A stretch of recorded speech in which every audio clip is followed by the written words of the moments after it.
విభజన జరిగిన తర్వాత 2014 ఎన్నికల్లో తెలుగుదేశం పార్టీ ఘన విజయం సాధించి నారా చంద్రబాబు నాయుడు గారు ముఖ్యమంత్రిగా రాష్ట్ర రాజధాని కోసం అమరావతి నిర్మాణాన్ని ప్రారంభం చేయడం జరిగింది. సుమారు 34,000 ఎకరాలు అమరావతి రైతాంగం కుల మతానికి సంబంధం లేకుండా స్వచ్ఛందంగా భూములు ఇచ్చి రాష్ట్ర రాజధాని ఒక ప్రపంచ స్థాయి రాజధాని నిర్మాణంలో భాగస్వాములు అయ్యారు.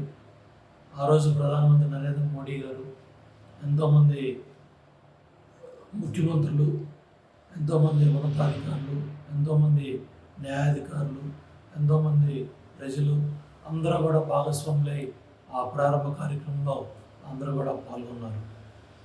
తర్వాత ఆ నిర్మాణాలన్నీ కూడా వేగవంతం చేస్తూ అటు శాసనసభ భవనాలకు సంబంధించి, అట్లాగే హైకోర్టు నిర్మాణాల గురించి, సెక్రటేరియట్ భవనాల పునాదుల గురించి, అట్లాగే ఇమీడియట్గా అతి తక్కువ కాలంలో సెక్రటేరియట్, అక్కడ శాసనసభ, శాసనమండలి భవనాలు, అట్లాగే హైకోర్టు నిర్మాణాలను కూడా పూర్తి చేసుకొని భావితరాల కోసం ఇంకా పెద్ద ఎత్తున భవన నిర్మాణాల కోసం కూడా కార్యక్రమాలు ప్రారంభమయ్యాయి. 5 సంవత్సరాల తక్కువ కాలంలో వేల కోట్ల రూపాయల పన్ను కూడా చంద్రబాబు నాయుడు గారు అమరావతిలో పన్ను ప్రకటించారు. ఆ సమయంలో 2019 జగన్మోహన్ రెడ్డి అధికారంలోకి వచ్చిన తర్వాత అతను చేసిన మొట్టమొదటి దుర్మార్గం అమరావతి పనులు నిలిపివేత. అంతేకాకుండా అమరావతి రాజధాని 3 రాజధానుల పేరు మీద అమరావతి ప్రజా రాజధానిని దెబ్బతీయడానికి చట్టాలు, రకరకాల ఇవన్నీ కూడా కార్యక్రమాలు చేయడం జరిగింది. ఆ సమయంలో అమరావతి రైతాంగం, అమరావతి మహిళలు, ఎస్సీ, ఎస్టీ, బీసీ, మైనార్టీ అన్ని వర్గాల ప్రజలు, దళిత సంఘాలు అందరూ కూడా కలిసి ముఖ్యంగా మహిళా సోదరులు వేసి మరి ఆ దాష్టికాలన్నీ కూడా తట్టుకొని మహిళల మీద కేసులు పెట్టారు, రైతుల మీద కేసులు పెట్టారు, మహిళలను జైల్లో పెట్టారు, రైతులను జైల్లో పెట్టారు, ఇళ్ళ మీద డ్రోన్లు తిప్పారు, ఏసిన టెంట్లు పీకేశారు, కనదుర్గమ్మ గుడికి వస్తుంటే బుడ్కాలతో తన్నారు. అట్లాగే చాలామంది మహిళల్ని డొక్కల్లో తనితే అవి కూడా వాళ్ళ ఆరోగ్యాలు కూడా దెబ్బతిన్నాయి. ఇట్లా ఎంతోమంది రైతులు, ఎంతోమంది ఎస్సీ సోదరులు, ఎంతోమంది తెలుసాను, ఎంతోమంది మీడియా మిత్రులు, అన్ని రాజకీయ పక్షాలు, వైఎస్ఆర్సీపీ పార్టీ తప్ప అన్ని రాజకీయ పక్షాలు కూడా ఈ పోరాటంలో భాగస్వాములు అయ్యి ఉద్యమాలు చేశారు. సంవత్సరాల తరబడి పోరాటాలు చేశారు. ఇంత ఉద్యమ చరిత్రని మరి మన అవినిగడ్డ రవిశంకర్, తెలుగువన్.com రవిశంకర్ మిత్రుడు, స్వర్గీయ దేవినేని రమణ గారికి ఆప్తమిత్రుడు.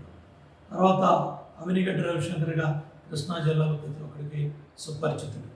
అటువంటి వ్యక్తి మన అమరావతి రాజధాని కోసం మహిళల పోరాటాన్ని, చంద్రబాబు నాయుడు గారు పడ్డ కష్టాన్ని, చంద్రబాబు నాయుడు గారు ఉద్యమ సమయంలో రైతాంగానికి అండగా నిలిచింది, న్యాయ పోరాటాల్లో అండగా నిలిచింది, లేదా అమరావతి నిర్మాణకర్తగా అమరావతి రాజధానికి ఆయన పిలుపుతో 34,000 ఎకరాలు, ఇవన్నీ కూడా స్ఫూర్తిగా తీసుకొని రవిశంకర్ మిత్రుడు చంద్రబాబు నాయుడు గారికి ఈ కథ, అమరావతి కథ వినిపించడం, దగ్గర 3 గంటల సమయాన్ని చంద్రబాబు నాయుడు గారు మరి దీంట్లో భాగస్వాములు అవటం, మరి కోట్లాది రూపాయలు ఖర్చు పెట్టి నిర్మాణ వ్యయాన్ని అక్కడ అమరావతి మహిళల రైతుల్ని, ప్రజలను కలుపుకొని మరి రవిశంకర్ ఒక చక్కటి సినిమాని తీయటం, ఆ సినిమా ప్రభావం మరి అమరావతి రైతాంగ కష్టాన్ని, జగన్మోహన్ రెడ్డి దుర్మార్గాల్ని, వైసీపీ ప్రభుత్వ అరాచకాల్ని అన్నీ కళ్ళకట్టినట్టు చూపించారు.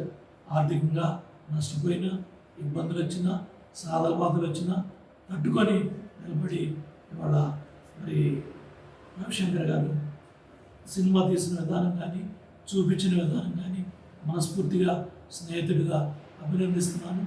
ఎన్నో ఆర్థిక ఇబ్బందులు తట్టుకొని కూడా మరి ఆ సినిమాను పూర్తి చేసి విడుదల చేయడం జరిగింది. ఇప్పుడు సంవత్సర కాలం మరి పూర్తయిన సందర్భంగా మనస్ఫూర్తిగా చిత్ర యూనిట్ని, దాంట్లో పనిచేసిన నటీనటులు, దాంట్లో పనిచేసిన సాంకేతిక వర్గం, దాంట్లో పనిచేసిన కళాకారులు, ప్రతి ఒక్కరిని నిలబడ్డ ప్రతి ఒక్క మిత్రుడిని మనస్ఫూర్తిగా అభినందిస్తూ జై అమరావతి, జై జై అమరావతి.